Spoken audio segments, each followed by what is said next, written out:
What role does nutrition actually play in making us a better athlete? Well, have a think about this. If you take a Brazilian Jiu-Jitsu black belt and you put them up against someone who has never trained Brazilian Jiu-Jitsu in their entire life, but eats the perfect BJJ diet, who's gonna win? The black belt, obviously. The same as if you take someone who trains 10 times per week and you put them up against someone who trains 3 times per week, who's gonna perform better out of those two? The one that trains more, no matter who's got the better diet. So I hope you're starting to pick up what I'm putting down here. What makes you a better athlete is your training. The more that you can train and the more intelligently you can train, the better athlete you'll become. But that doesn't mean nutrition doesn't have a role. It absolutely does. Nutrition has a role in 3 very important ways.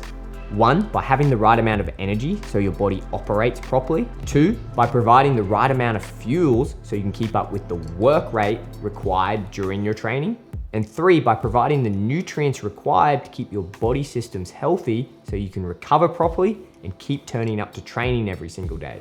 If you can do these 3 things, you will be putting your body in the best position to respond to your training, and you will become the best athlete you can be. Now let's break each one of these down. Step 1, you need to be eating the right amount of calories to fuel your training. To know how many calories you need to be eating, you need to know what your total daily energy expenditure is, or your TDEE. Your TDEE has 2 components, your BMR, which is your basal metabolic rate, which is the calories we need to support our system at complete rest, and 2, the calories we burn through activity or exercise through our training. The only way to get a really accurate measure of this is to go into a laboratory, sit in there for 24 hours and have some scientists analyze everything you breathe in and out and then do some maths on those numbers. And nobody has time for that. Instead, you can use a more indirect method, such as predictive equations, which takes someone's age, height, and weight and predicts how many calories they burn each day. These predictive equations have been formulated taking population data from groups of people of the same height, age, and weight, and then predicting what their average daily energy expenditure is. If you search online for common predictive equations, you'll find hundreds. Here are the 3 that we use most in our practice. First, the Harris-Benedict equation. Secondly, the Mifflin-St. Jean equation. And third, if you've got access to body composition scans, the Cunningham equation. When I plug my numbers into these equations, I get 1,718 calories for the Harris-Benedict, I get 1,647 for the Mifflin-St. Jean, and I get 1,916 for the Cunningham equation. Now, a couple of weeks ago, I completed an RMR test to see what my actual daily calorie needs were, and they came back at 1,737 calories, which is pretty close to all these predictive equations, but the Harris-Benedict shot the closest for me. Next, what you need to work out is how much you're burning during your physical activity or training. Now, the easiest way to do this is by using a physical activity multiplier.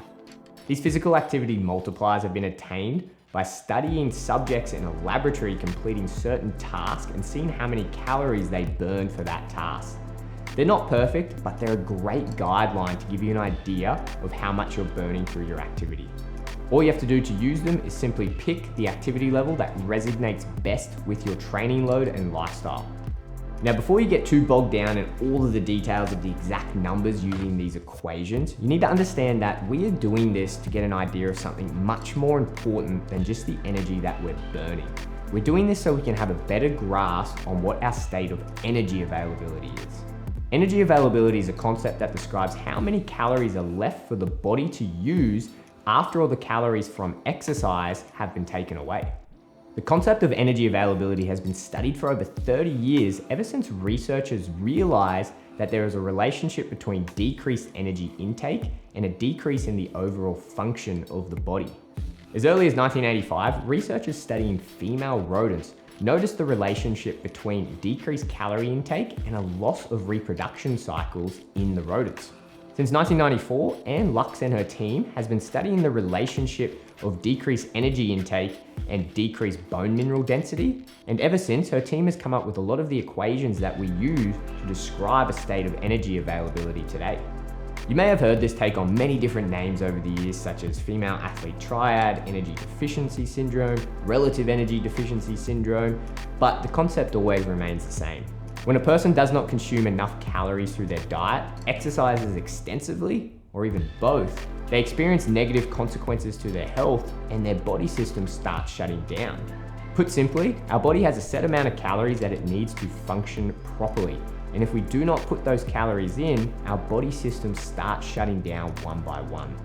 Although we've got over 40 years of research in this area, we still don't know where exactly the tipping point is where someone can be in a deficit for so long that these body systems start shutting down.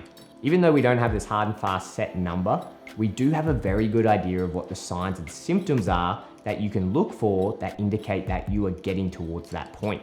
These are the common signs and symptoms that we see with athletes when they're in this state. And monitoring these symptoms is the best tool that we have for preventing this from happening. So how long can you diet for or be in a deficit before you start seeing these symptoms? That's a really good question, and it depends on two things. It depends on how aggressively you're in that deficit and then how long you're in that deficit for. We recommend to all of our clients who are going on a fat loss journey to only ever be in a 10 to 15% deficit from their total daily energy expenditure. We do this so they can minimize the symptoms of low energy availability while still maintaining their weight loss. This becomes really problematic for athletes though, particularly those who are in weight category sports who need to balance losing weight and performance. However, if you're an athlete and you do not have to worry about making weight or have specific aesthetic goals like physique athletes or bodybuilders, then your number one concern should be maintaining adequate fueling so you stay out of a state of low energy availability. If you are an athlete who does have to go into a deficit, how long does it take until you see these signs and symptoms? Well, we have research that suggests if athletes go into just a mild deficit, 10 to 15%, they may be able to do that for up to 8 weeks before seeing any signs of this low energy availability. However, it's not a hard and fast rule and it's very individual and depends on you. That is why it is very important for you as an athlete who is undergoing a full-time training load to make sure you understand the signs and symptoms of low energy availability and be able to recognize if your body is not getting the calories that it needs and then strategically introduce more calories to prevent those symptoms getting any worse. So what can you do as an athlete to make sure that you are always properly fueling your body? 1, make sure you know what your baseline calories are and do not consume under that. For example, I know my baseline calories are 1,737 per day. You will not catch me eating any less than that because that will far undershoot my daily needs and put me at risk of developing low energy availability, which will put me at risk of injury, illness, and many other things that will stop me from training and stop me from achieving my performance goals. Which brings us to point 2, make sure you are eating additional calories to support your physical activity. Obviously, the more training that you do, the more calories you need to eat. The best thing we have to estimate this right now is a physical activity multiplier. You can use these and play around with these numbers and monitor the signs and symptoms of low energy availability to make sure your body is getting enough calories. If you do not know where to start, I highly suggest putting in more than less. You can always come back on your calories, but it's much more difficult if you're putting in less and then trying to play catch up once you've developed these signs and symptoms. For example, for my own training load where I am training at minimum twice a day, a physical activity multiplier gives me 3,300 calories per day. Now this is the absolute minimum I will consume and will probably more likely reflect a rest day than what I would eat. That is because I'm prioritizing my fueling and making sure that my body is adapting and changing to this training as best as possible. I want to make sure that I've got the calories I need for my body to do that. Now, the last thing you can do is monitor the signs and symptoms of low energy availability. You can do this in 2 ways. Use objective data that you use in your baseline testing, your blood work, your body composition scanning, and your resting metabolic rate. You combine that with your performance testing that you can get in your strength conditioning testing, or even in your field sessions in your performance data. Am I getting faster every 4 weeks as I come out of these mini blocks? Discuss this with your coach and have a system where you can assess both types of objective data. Lastly, use the subjective data. This can be a really good indication if there is something going on. For example, before you see something in the blood work such as low iron anemia, you will very likely feel very lethargic, very fatigued. Getting out of bed will be very tough. Make sure you're monitoring your body and how you're feeling day to day so you can get a subjective measure of how you're progressing throughout your training camp. This is where things like personal diaries or logs can be very, very useful. How are you feeling throughout the day and how did you feel during and after that training session can give an indication of how your body's progressing and whether you need to make changes to your diet, training, or both. So if you want to be the best athlete, you need to do two things. Firstly, you need to be able to train at the intensity required for you to make the adaptations to become the athlete you need to be for your competition. And two, you need to be able to do that consistently. You are not going to be able to do that if you're in a chronic state of low energy availability. Your body will not be able to recover properly, you will not be able to train like you want to, and your body will not adapt to become the athlete you need to be for your competition. So first and foremost, if you want to fuel as best as you can as an athlete, you need to be putting in the right amount of calories to support your training and lifestyle. All right, step two, you need to have the right fuel in your body for the activity that you're doing. To best understand how to fuel our workouts, we need to understand how our body uses energy while we're working out. And to do that, we need to have a quick overview of energy metabolism. Our body has three sources of energy that we can burn while we're working out: protein, fats, and carbs. Now, our body only stores protein in the muscles that we have on our body, and it only contributes to a relatively small amount of the energy when we're working out. Fats, on the other hand, we store all around our body, both subcutaneously under our skin and viscerally on our organs. Now, fat is a great source of energy. It's a huge, big molecule that breaks down slowly and gives our body a good, slow-burning source of energy that is consistent over time. Because of how big they are and how much energy they provide, fats are a great fuel source at low intensity activity. So think about when you're sitting around, just walking or doing really low intensity exercise, that's predominantly fueled by fats. But as the intensity of exercise starts to increase, we start using less fat and more carbohydrate. And the point at which carbohydrates become predominant is at 60% of our VO2 max. This point is called the crossover point, and it signifies that our exercise is being predominantly fueled by carbohydrates rather than fat sources. A common mistake athletes make is that they assume that this means that only really high intensity sessions are fueled by carbohydrates, and that's not at all the case. And let me show you why. So let's just assume that your resting heart rate is 60 beats per minute and your max heart rate is 190 beats per minute. So if you were to break these up into your heart rate training zones and then compare them as a percentage of your VO2 max, you would get something like this. Now, it's important to keep in mind when you're working out these numbers that your resting heart rate represents 0% of your VO2 max and your VO2 max represents 100%. So for this example, 60 beats per minute would be 0% and 100% would be 190 beats per minute. So as you can see from these numbers, unless you're always training in zone 1, you're going to be using carbs as your predominant fuel source regardless of what type of activity you're doing. Again, anything above a zone 2, which is your green zone on your heart rate monitor, you're going to be predominantly using carbohydrate as your main fuel source. So let's look at the role that carbs play in energy metabolism. Firstly, what you need to know is that carbs are really small molecules that provide really quick and fast energy. And that makes a lot of sense from an evolutionary standpoint.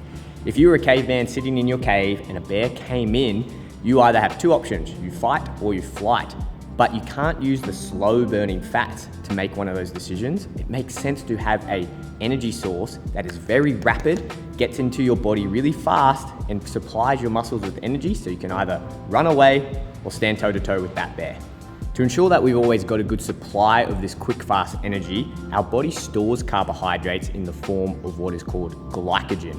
And we store glycogen both in our muscles and in our liver. We can store up to 400 grams of glycogen in our muscles and up to 100 grams in our liver. Another thing to be aware of is that our blood always contains glucose in it. If you know anyone that's diabetic, you'll see them often checking their blood glucose levels.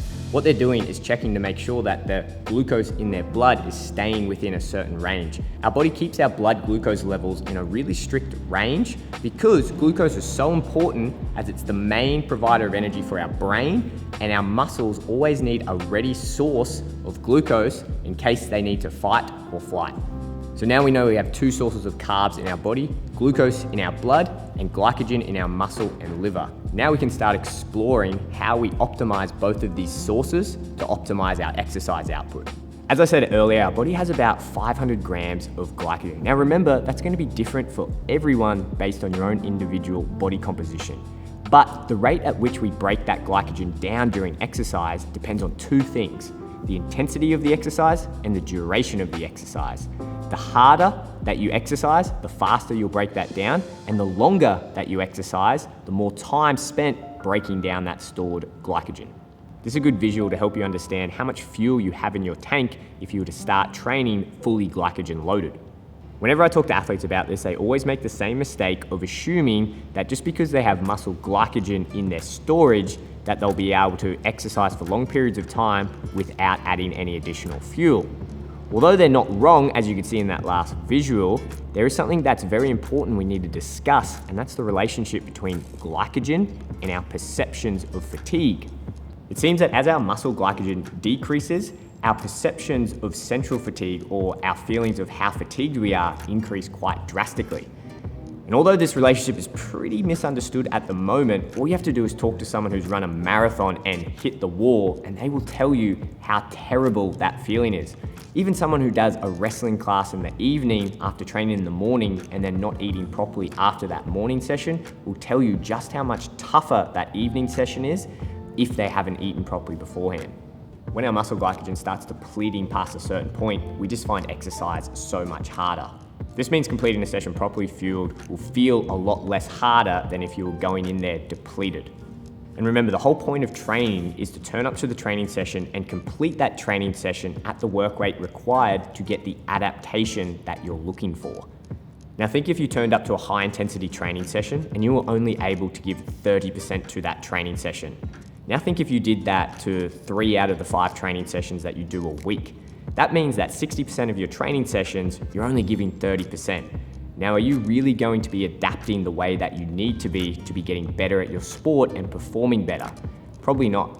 That's why fueling these training sessions is so important. It allows you to rock up to the training session, complete the work required to get the adaptation needed for you to become better as an athlete. Well, how do you do that, I hear you ask? It's quite simple, really. You turn up to every single training session fueled up so you can train as best as possible every single training. So how do you do that? You eat a good amount of carbs every single day. You need to know that it takes about 24 hours from when you eat carbohydrates to be broken down, processed through your body, and stored as muscle glycogen. So if you're someone who trains every day or even multiple times a day, it makes perfect sense that you need to be consistently putting carbohydrates into your system so that you can keep your muscle glycogen levels topped up. Now, the amount of carbs you need to be eating in order to achieve this is anywhere from 5 to 12 grams per kilogram of body weight. Now, for me, as someone who is 70 kilograms, that works out to be anywhere from 360 grams all the way up to 870 grams per day. Now, I know a lot of you, when you work this out, will be thinking, Jesus Christ, that is a lot of carbohydrates. But the facts are the facts, and these numbers work out and they hold true. So if you're working this out for yourself, try and aim for a number that's in the middle of that 5 to 12 grams per kilogram of carbs every single day. But at least now you know that when it comes to your training performance, the aim of the game is to preserve your muscle glycogen. We know that if that muscle glycogen comes down, that training is going to feel a lot harder, and it'll be a lot harder for us to keep up with the work rate of that training. This is where your blood glucose levels comes in, and we can really hack that option to optimize your performance.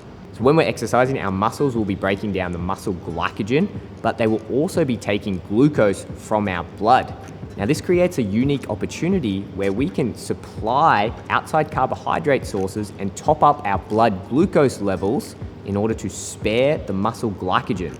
If we're sparing that muscle glycogen, we're delaying those perceptions of fatigue, and by putting more carbohydrate and glucose in the blood, we're ensuring that our muscles have the correct amount of energy to keep up with the work rate of the training session. That's a win-win situation, and this is how you do it.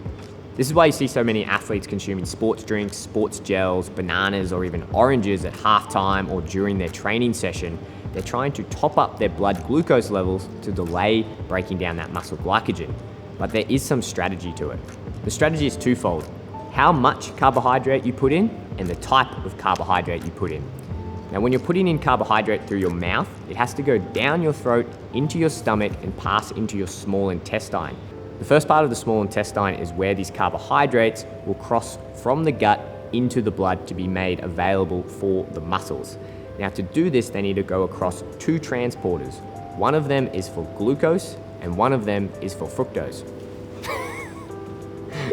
Fucking fire. Now, the amount of glucose that those transporters can take is anywhere from 30 all the way up to 90 grams per hour. And if you really want to push that number even higher, we can make use of that second transporter, the fructose transporter. Fructose meaning fruit sugar, think banana, oranges, and things of that nature. That transporter can take up to 30 grams of carbohydrates per hour. If you combine the glucose and fructose together, you can get a maximum of 120 grams per hour of exercise. This is where the second consideration comes into play, is that you physically have to eat that. Now, you might have heard the term train your gut, and if you go and try and eat 120 grams of carbohydrate in your next training session, I guarantee you'll be spewing on the mats, spewing on the side of the sidewalk, and just not having a very good time. Your gut is a smooth muscle, and like other muscles, you need to train it to handle that workload of taking on those carbohydrates. So you need to strategically increase over time the amount of carbohydrates that you're exposing to your gut so that you can optimize the amount of fueling that you can take in each training session. I suggest we're starting with 30 grams of carbohydrates before your training session and 30 grams during. And over time, you can increase that all the way up to 90 grams of a glucose source of carbohydrates and then add in 30 grams of fructose. Most athletes do not need to be getting 120 grams every single hour. I would encourage you though to aim for 60 grams of carbohydrates using both a glucose and fructose fuel source per hour of training. So practically, what does all this mean for you as an athlete? Well, when it comes to your fueling, you can follow these simple rules. Eat a relatively high carbohydrate diet every single day. Remember, it takes up to 24 hours for the food that you eat to be converted into glycogen in your body. So the foods that you're eating today are going to help you out most tomorrow. Get in the habit of consuming carbohydrates before and during your training sessions in order to top up your blood glucose levels and then further spare muscle glycogen. You can aim to have 30 grams of carbohydrates before and start with having 60 grams of carbohydrates during and work your way up all the way to 90 or even 120 grams per hour. And remember, making use of the multiple carbohydrate transporters, i.e. your glucose and fructose transporters, will help those carbs sit better in your gut and for you to be able to train without any stomach upsets. If you do these things, you can be confident that you're putting the right fuel in your body to be able to complete any type of activity that you throw at it. Remember, training is the stress that causes the adaptation that makes us a better athlete. And in order to get that adaptation, we need to keep up with the required work rate of that training. That is going to be exceptionally hard to do if we're going into those training sessions underfueled. So if you want to get the most out of your training and become the best athlete that you can be, you need to make sure you've got the right fuel in your body. Make sure you carb up. Step number 3, if you want to fuel yourself properly as an athlete, you need to take your micronutrition seriously. If there's one phrase that every serious athlete needs to take out of their vocabulary, it's if it fits your macros. The reason I don't like this phrase or this concept is because it makes athletes think that they can live the most optimal and healthy life possible by just nailing their macros, by just eating a certain amount of carbs, protein, and fats. But that's just not the case. That's because just hitting our macronutrient targets ignores an entire aspect of our metabolism, our micronutrients. The micronutrients, i.e. the vitamins and minerals that we receive from the food that we eat, play an important role in almost every metabolic process in our body. From energy production to immunity to muscle contraction, these vitamins and minerals are playing key roles in making sure our body systems work optimally. I like to think of our body as a factory, and if you think of the body systems, i.e. our muscular system, bone system, immune system, renal system, etc., as all of the machinery in the factory, and then you think of the macronutrients as the electricity that powers the factory, then the micronutrients, our vitamins and minerals, are the workers that operate the machinery and keep it going. If you don't have the workers in the factory, the machines don't work. It's as simple as that. So why is this important for athletes? Well, because having adequate micronutrition in your diet is pivotal for both your health and your performance. There are countless conditions that occur when we run deficient in any of these vitamins or minerals. For example, if we run deficient in iron or B12, we can experience anemia, and anemia has a direct negative correlation with our performance. This is why for all of our athletes, we encourage them to eat a good variety of plants, fruits, and vegetables every single day. Some easy tips to make sure that you're getting a good spread of vitamins and minerals is to make sure you consume at least 5 different colors every single day, and at every single main meal that you have both a salad and vegetables. By incorporating fruit into your diet, you're not only making use of the natural sugars to help fuel your training, you're also making the most of the natural vitamins and minerals that occur in them. Maybe you're an athlete who doesn't particularly enjoy eating fruits, vegetables, or salads. Now that's not ideal, but if that is you, then you need to make sure that you are supplementing your diet to ensure that you are hitting the right amounts of vitamins and minerals so that you're not seeing any decrement in your health or your performance. Vitamins and minerals play such a key role in making sure your body works optimally. And when you're an athlete with an increased training volume, you are going to be burning through lots more energy and lots more vitamins and minerals. You need to make sure that you're staying on top of this through both your diet and additional supplementation if needed.